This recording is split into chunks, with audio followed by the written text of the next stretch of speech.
Et cette année, le terme après cela. Il y a des moments où nous avons l'impression que Jésus n'est pas là parce que les choses ne marchent pas bien. La Bible dit lorsque Christ est mort, il a déjà prédit qu'il allait ressusciter le troisième jour. Bizarrement, le troisième jour, les prêtres et les femmes savaient la prophétie, avaient gardé la prophétie de Jésus dans leur cœur. Les femmes sont parties au tombeau. Et ils ne l'ont pas vu. Mais ils l'ont vu comme dans une vision. L'ange de l'Éternel qui leur apparut pour leur dire: celui que vous cherchez, il n'est plus parmi les morts, il est vivant, il est ressuscité. Mais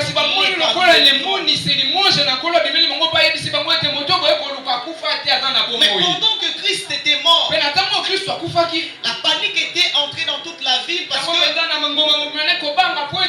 Alléluia. Amen. Le peuple était consterné, ils étaient tristes. Parce que les sauveurs est parti. Celui qui avait l'habitude de faire les miracles est parti. Celui qui parlait les choses accomplissait est parti. Celui qui donnait de l'espoir dans le cœur des hommes est parti. Alors ils n'avaient plus d'appui, ils n'avaient plus quelqu'un à qui ils pouvaient leur poser des questions, ils n'avaient plus quelqu'un en qui ils pouvaient se confier. Combien de nos cœurs se battent, se branlent lorsque les personnes qui nous soutiennent, qui étaient des appuis pour nous, partent. La consternation a fait effet dans le cœur du disciple qui accompagnait Jésus. Cléophas et son ami n'étaient pas parmi les 12 apôtres, mais certainement c'était parmi les gens qui suivaient Jésus partout où il allait.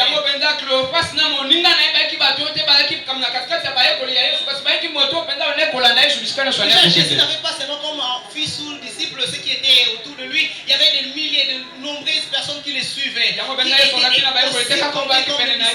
qui écoutaient sa parole. Amen. Amen. Même Marie de Magdala était également disciple de Jésus. Elle le suivait partout, même si elle n'apparaît pas dans la liste des 12 apôtres, mais elle était disciple de Jésus. Elle était consternée, abattue au-dedans d'eux. Ils avaient des larmes, ils étaient déçus parce que Christ ne devait pas partir comme ça. Leur problème n'était pas fini, Jésus était parti avant. Alors la Bible parle d'un homme Cléophas avec son ami. L'ami, on n'a pas parlé de lui, mais je crois que ça doit être un ami. Ils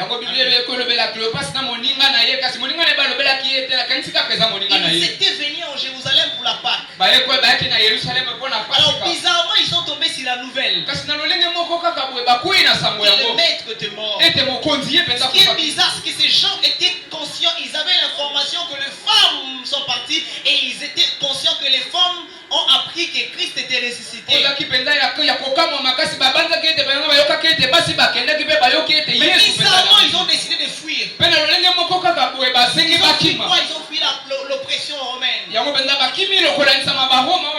Alléluia. Amen. Alléluia. Amen. Combien de fois nous avons quitté l'église pour aller parce que la pression était forte derrière nous.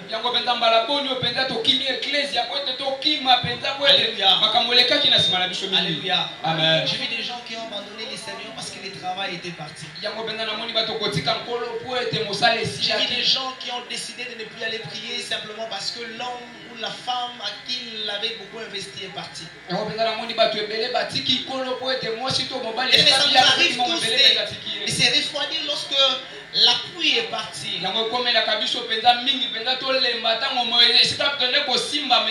Alléluia. Amen. Il me dit alors qu'ils allaient, ils retournaient à Emmaüs. Emmaüs c'est un village qui était à 12 heures de marche de Jérusalem, c'était pas trop loin. Alors ces gens étaient des gens de Maús. Amen. Amen. Lorsqu'ils ont appris qu'à Jérusalem il y a la débandade, ils disent ok, nous devons rentrer chez nous. Alors qu'ils rentraient, ils parlaient entre eux. Pourquoi il nous a fait ça? On avait mis notre confiance, toute notre confiance en lui. Vous voyez même qu'il était venu pour nous sauver. Quand ma fille était malade, je croyais qu'il allait venir comme pour l'enfant de Jairus. Mais pourquoi pour moi il n'est pas venu? J'avais appris qu'il avait même guéri Bartimée, mais pourquoi moi ma femme également a un problème. Mais pourquoi il est parti si tôt alors que moi aussi j'avais besoin de lui. Ils étaient concernés, ils parlaient parce que et aussi ils étaient abattus parce qu'ils avaient le problème où Christ devait résoudre.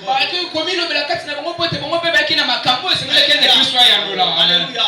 Amen. C'est ainsi que je vais parler à quelqu'un qui est venu ici en train de se parler au-dedans de lui en disant Seigneur, mais pourquoi ça? Pourquoi c'est appel tard alors qu'on m'a promis de m'appeler jusqu'aujourd'hui on m'appelle pas. Ça nous arrive. Allez, quand on va prier, on se dit déjà des questions. Mais Seigneur, pourquoi ça la biso maramabo exemple? Nous allons la place la biso, yo vraiment va ça l'obéir sur ce là. Alléluia. Amen. Il nous a jamais arrivé de dire ça. Alléluia. Amen. Déjà tout le monde yo bocha la place la place là. Parce qu'on a dans salon boy. C'est bien la tête. Amen. Amen. Parce que lorsque la douleur frappe dans le cœur, parfois nous disons des mots sans contrôler.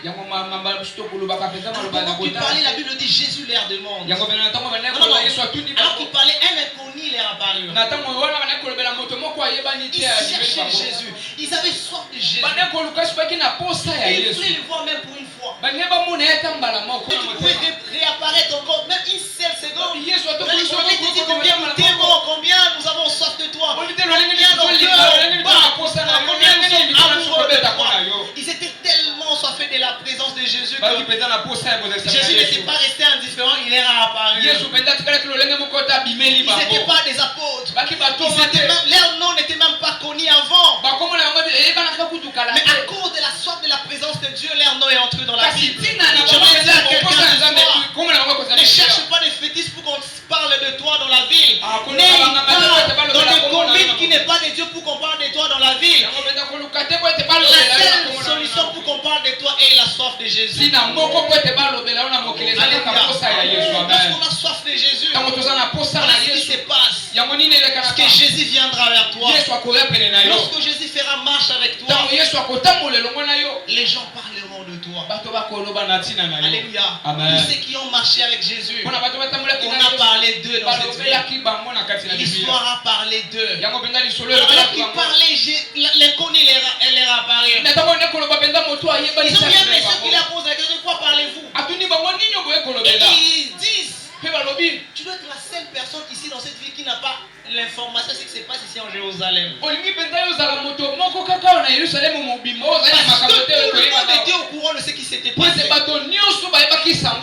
la star. Quand il est mort, tout le monde était au courant. Tu dois être la seule personne. Et d'ailleurs, tu dois être l'étranger. Parce que tous ces événements qui se sont passés, tout le monde est au courant. Vous avez remarqué une chose?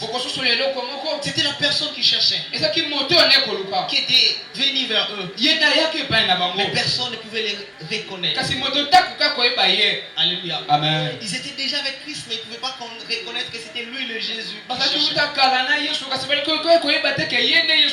la personne qu'ils désiraient voir. Et la Bible dit bizarrement, malgré que Christ leur a posé la question, mais ils ont continué leur marche en train de pleurer, en train de se lamenter, en train de parler, alors que la personne dont tu cherchais, il était déjà avec eux.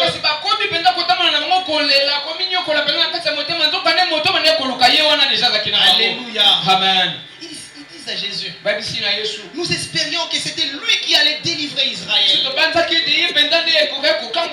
parlait à celui qui cherchait. Alléluia. Amen. Il nous arrive tous de chercher la face de Jésus. Il nous arrive tous d'aller dans la montagne pour prier. Combien sont sensibles d'entendre, de voir Christ à leur côté. Il est possible que tu marches avec Jésus sans que tu saches qu'il est avec toi. Il est possible que tu te loignes de Jésus en croyant que tu es toujours avec lui. Alléluia. Amen. Alléluia. Amen. Lorsque Dieu avait lâché Saoul, Saoul ne savait même pas encore que Dieu l'avait lâché. Et lorsque Dieu a apparu à ces deux hommes, ils étaient avec lui, Jésus leur parlait.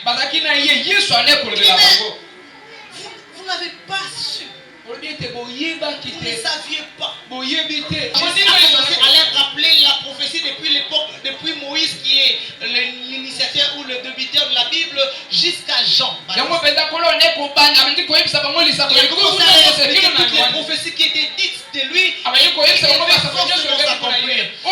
prophétie devait mourir, devait ressusciter. Et vous le savez, parce que la Bible dit les prêtres là aussi, le jour J, ils sont allés voir Pilate pour lui dire que cet homme avait dit que le troisième jour allait ressusciter. Les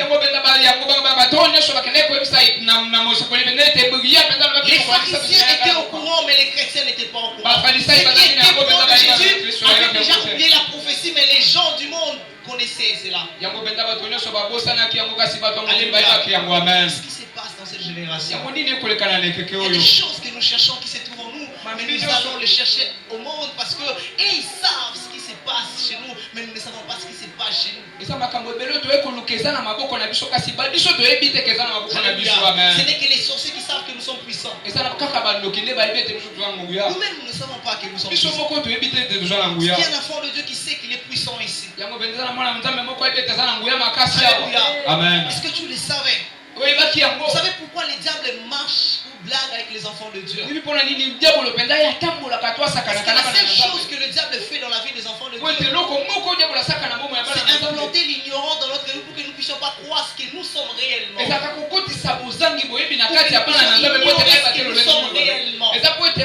La Bible dit mon peuple périt par manque de connaissance. Les domaines où tu n'as pas la connaissance, c'est les domaines où le diable vient s'asseoir dans ta vie. Alléluia. Et tu vas envier les autres alors que tu en as plus que lui. Alléluia. Aujourd'hui les gens s'entretuent parce qu'il avait une grâce chez l'autre, il ne sait même pas vérifier chez lui s'il y a encore quoi. Il dit même pourquoi c'est lui qui prophète. Toi tu es prophète. Amen. Imaginez qu'il se met ici en train de prophétiser. Et que moi je me mets en train de l'envier. Sans me demander qu'est-ce que moi j'ai comme don. Alléluia. Je finirai par croire qu'il est plus puissant que moi ou il est plus avantagé que moi. Alléluia. Mais avant d'admirer les jalousies ce qui est à l'autre, cherche à savoir d'abord ce que Dieu a mis en toi. Il prophétise bien. Plus que moi. Mais je crois que je prêche plus que tout. Et ça me suffit. Alléluia. Amen. On va arriver à un temps où on se dit, lui sait bien s'habiller, moi je sais bien marcher. Chacun sait une chose, ensemble nous avançons. Alléluia. Si moi j'ai jaloux ce qu'il y a en lui, je n'aurai pas les regards pour voir ce qui est en moi. J'ai envie de lui tuer parce qu'il s'habille bien. Or qui n'a pas les corps pour les habiller. Alléluia. Amen. Alléluia. Amen. Alors nous devons apprendre à comprendre ce qui est en nous. Amen. Amen. Voilà, il me reste 20 minutes. Je vais courir. Alors Jésus, ils avaient l'information que Christ était vivant. Mais qu'est-ce qui s'est passé? Christ a commencé à leur expliquer ce qui s'est passé. Vous savez ce qui a fait que les gens ne reconnaissent pas Jésus? C'était les larmes qui coulaient dans leurs yeux. Vous savez, il y a une chose. Je l'ai compris dans ma vie. Je ne plus jamais pleurer. Peu importe les situations que je traverse dans la vie, je ne pleure plus. La dernière fois que j'ai pleuré, c'était le 22, le 21 septembre l'année passée. J'ai pleuré devant les gens, c'était vers magasin. C'est la dernière fois. Quand je suis rentré, j'ai dit à Dieu, je ne pleurerai plus jamais. Les enfants étaient là pour me calmer. Calme-toi, tu vois pas qu'il y a des gens qui te regardent. Amen. Alléluia. J'avais ici une mauvaise nouvelle qui. Alors je Je n'ai pas compris les larmes couler de soi-même comme ça. C'était la dernière fois que j'ai pleuré dans ma vie et je ne pleure plus. Ce qui m'est arrivé après, je ne pleure plus. J'avais décidé de ne plus pleurer. Vous savez ce qui se passe lorsque nous pleurons? Parce que lorsque tu pleures, les larmes qui coulent dans tes yeux t'empêchent de voir clair devant toi.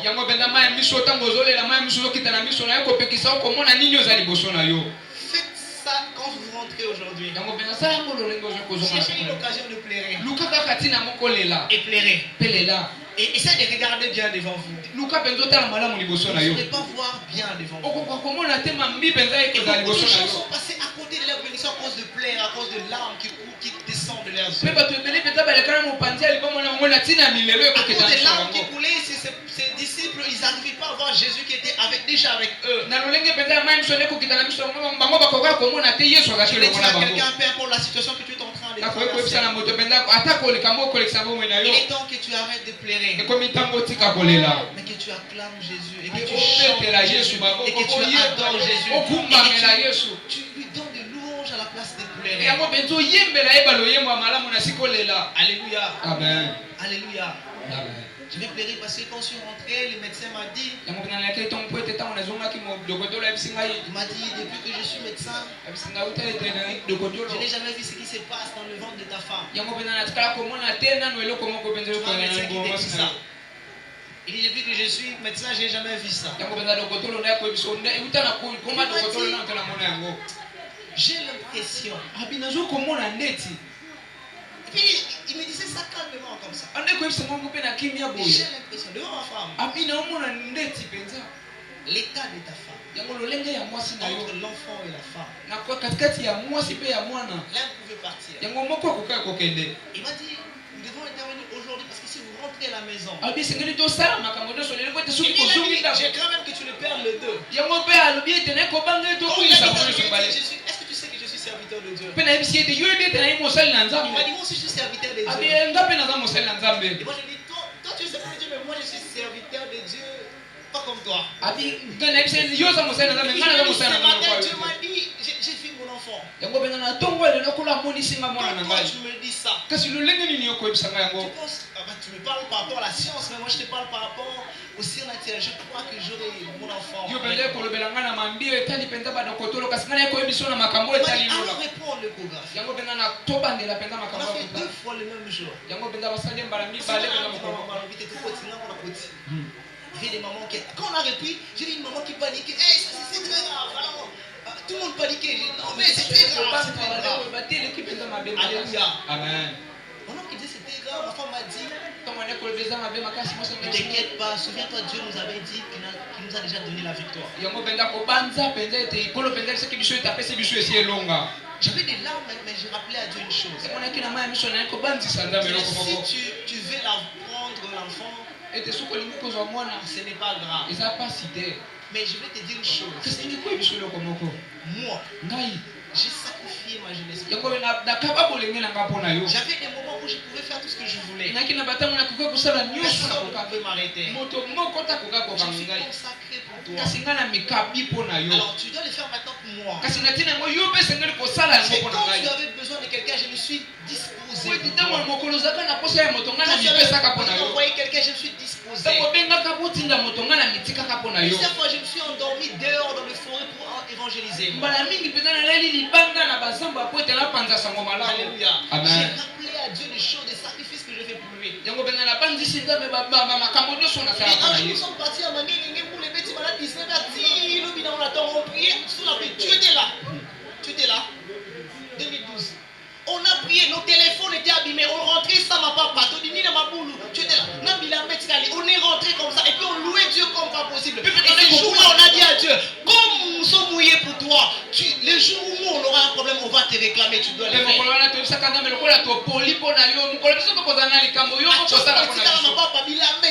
a prié, on a prié de 17h jusqu'à 5h, la pluie ne s'arrêtait pas.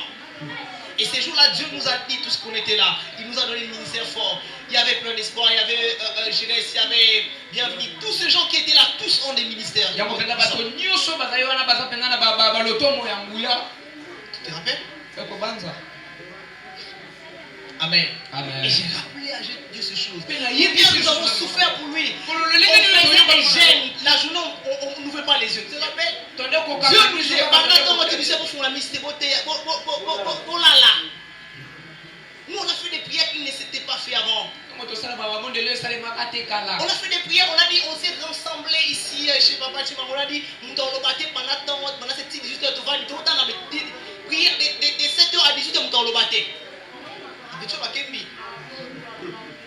Alléluia. Amen.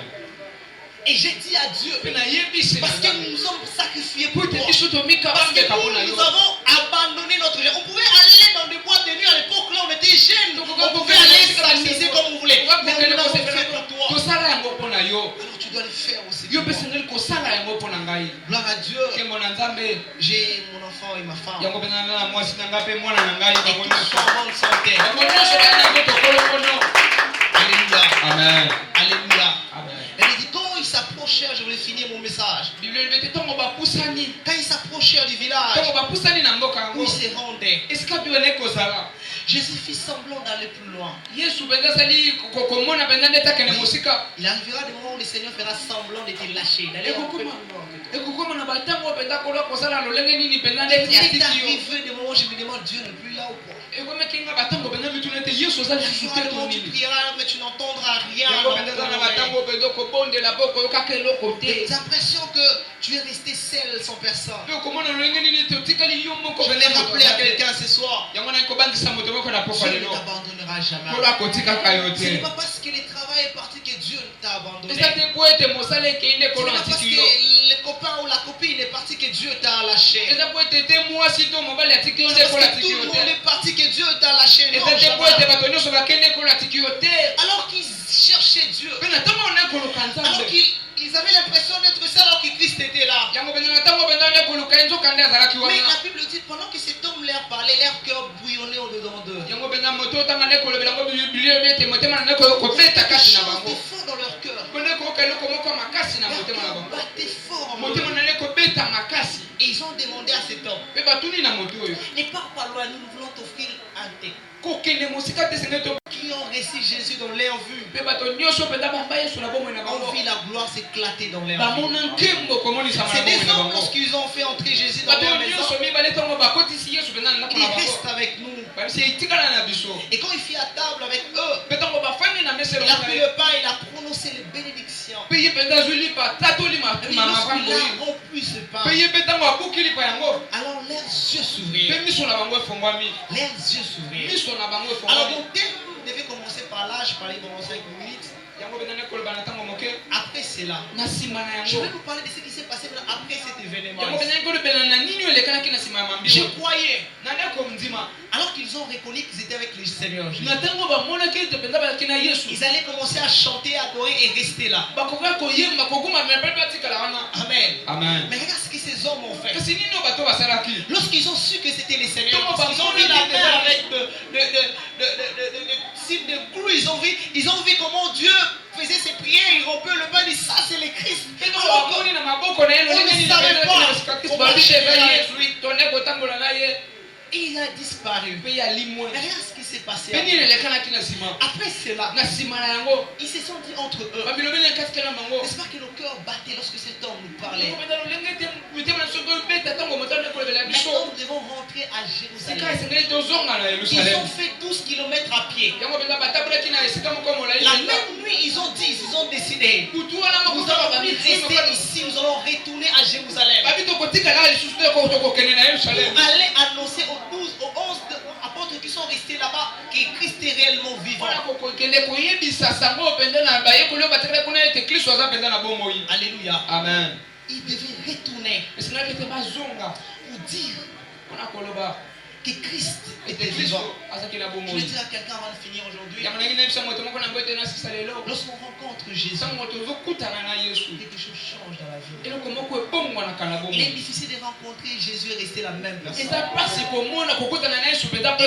impossible de voir Jésus sans avoir la soif de partir. C'est impossible. Je n'ai jamais vu ça. Lorsque Ananias a prié pour Paul, Lorsque les écailles de ses yeux sont tombées, à l'instant, il a demandé qu'on l'amène au synagogue pour prêcher. Il devait prêcher pour lui qui combattait les enfants de Dieu. La rencontre avec le Seigneur nous pousse à aller parler aux autres. La rencontre avec le Maître nous pousse à se lever à partir, même quand on n'a pas de mots pour parler. Ces hommes ont dit, alors qu'est-ce qu'ils pouvaient dire aux disciples, parce qu'ils connaissaient Jésus plus que eux-mêmes. Ils ont dit, on doit encore retourner cette nuit même pour aller annoncer l'évangile. Ils ont reconnu que l'inconnu n'était rien d'autre que le Christ, alors ils ont résolu de rentrer. Est-ce qu'il y a quelqu'un qui a rencontré Jésus ici en cellule? On va faire ça, toi qui as déjà rencontré Jésus. Dans ton esprit. Après cela, qu'est-ce qui est arrivé dans ta vie? Alléluia. Amen. Qu'est-ce qui est arrivé dans ta vie? Es-tu réellement été boosté de partir annoncer à tout le monde que tu as rencontré Jésus?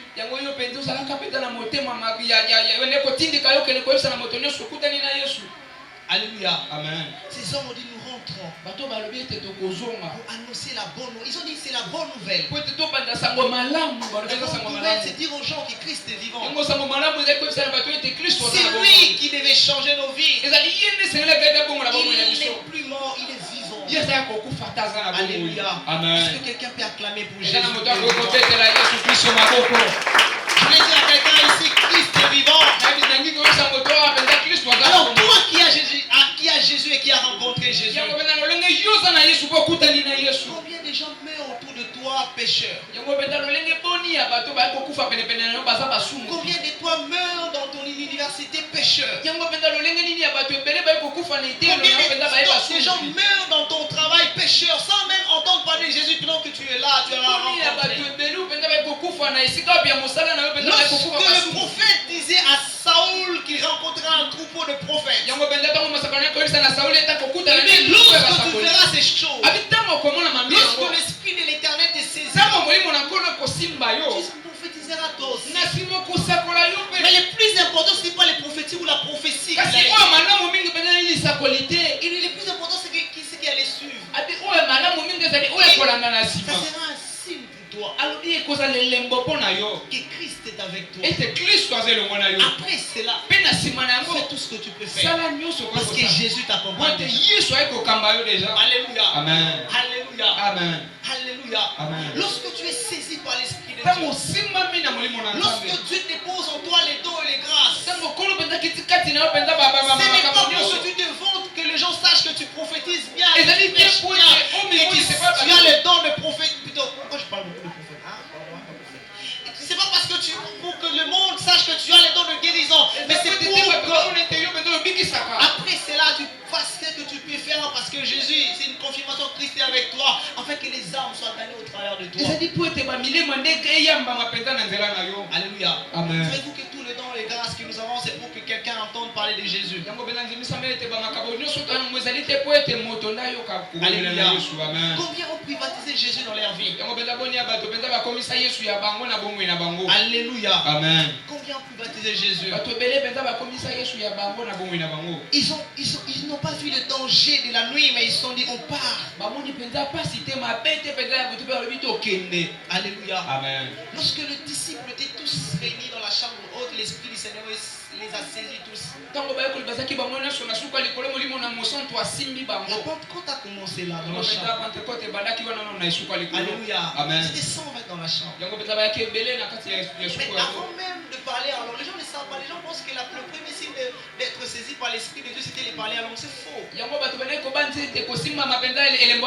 parlé en langue à la montagne, mais l'Esprit les a saisis à la chambre.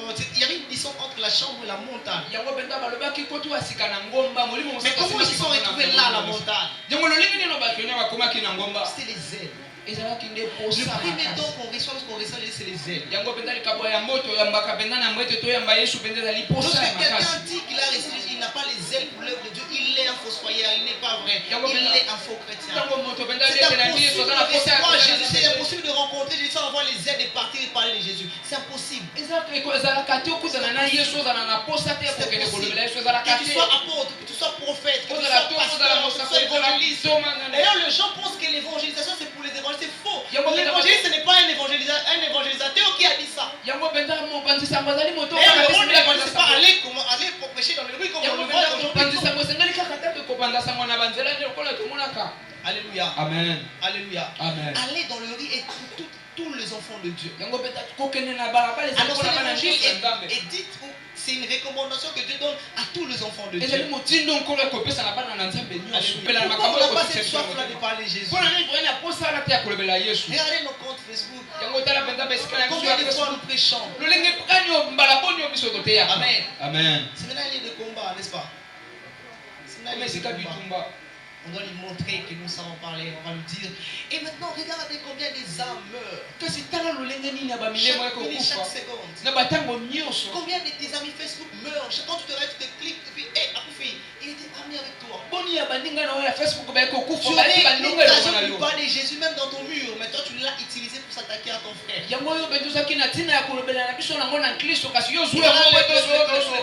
gens meurent pendant que nous les chrétiens on s'est fait la guerre. Combien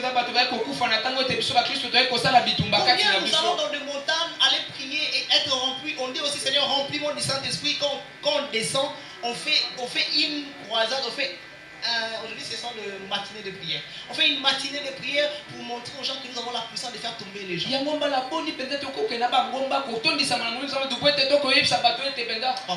Alléluia.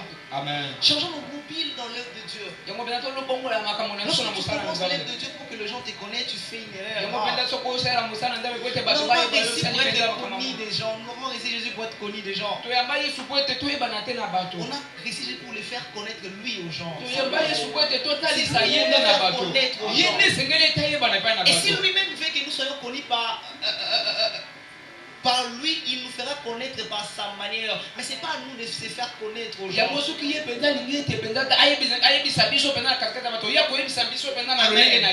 pas réussi Jésus pour prêcher à la chair. Non, il y a des gens qui quittent les églises pour voir qu'ils soient dit on n'a pas réussi Jésus pour ça. Ça, ce n'est même pas le travail. Moi, je ne préfère. D'ailleurs, moi, je fais des activités, je laisse les autres. Moi, je suis derrière. Le plus grand travail, ce n'est pas être devant la chair. Le plus grand travail, c'est veiller à ce que les vies soient sauvées par rapport à ta vie et par rapport à ton ministère. Je suis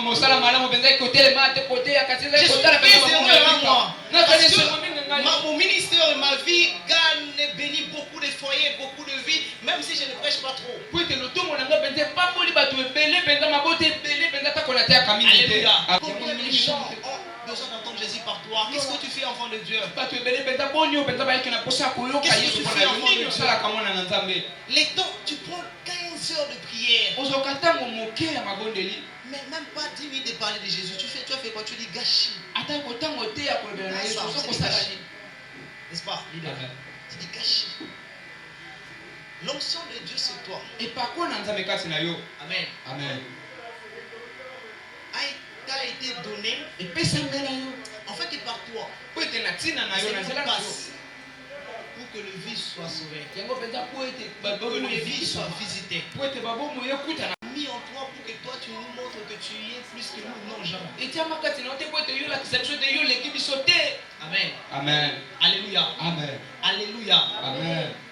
Et aujourd'hui nous avons des gens avec des grâces. Mais lorsqu'on organise une activité, c'est pour montrer aux autres que nous avons la puissance et tout. Entre temps, leur vie meurt, Dieu passe à côté. On la rencontre avec Jésus. C'est précède l'inaction. Alors tu priais pour la gloire. Depuis que tu as la gloire, qu'est-ce que tu es devenu après? Tu priais pour le mariage. Depuis que tu as ce mariage, qu'est-ce que tu es devenu après? Dieu t'a donné l'onction, qu'est-ce que tu es devenu après? Alors mon thème, c'était une question que je voulais nous poser ce soir. Ne réponds pas, garde-la avec toi. Alléluia. Après le mariage, qu'est-ce que tu es devenu? Après le travail, qu'est-ce que tu es devenu? Il y a des gens qui priaient Dieu, qui s'est sacrifié pour le Seigneur, pour le travail. Mais après qu'il ait le travail, il n'a plus le temps pour Jésus. Il y a des gens qui jamais travailler. Nous avons souffert à l'époque, mais depuis qu'on a ce qu'on cherchait là, on est toujours en Jésus. Ce ne sont pas les $100, ce ne sont pas les $1000 qui vont me faire fuir la présence de Dieu. Il m'est arrivé dans ma vie de toucher cet argent-là. Mais c'est pas ça qui devait me faire fuir la présence de Dieu. Lorsque David était berger dans la bergerie de son père, il craignait Dieu. Il ne pouvait même pas toucher les sangs. Mais lorsqu'il est devenu roi, seulement l'année où les rois sont partis en campagne, David, lui, il envoie son peuple et son général en campagne, et lui reste.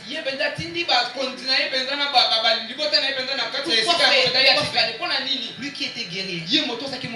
Alors qu'il est resté sans rien faire, il est tombé sur la femme d'autrui. Lorsque tu auras l'onction, amènera de l'orgueil dans ton cœur, tu ne voudras plus rien faire à l'église. Alors tu tomberas sur la femme du roi. Et vous savez pourquoi David n'a pas construit le temple? À cause de cette erreur qu'il a commise.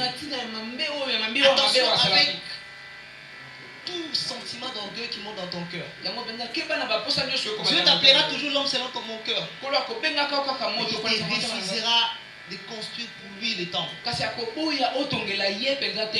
Alléluia. Amen. Vous savez, David, quand il était dans la bergerie, il a écrit 14 psaumes. Lorsqu'il est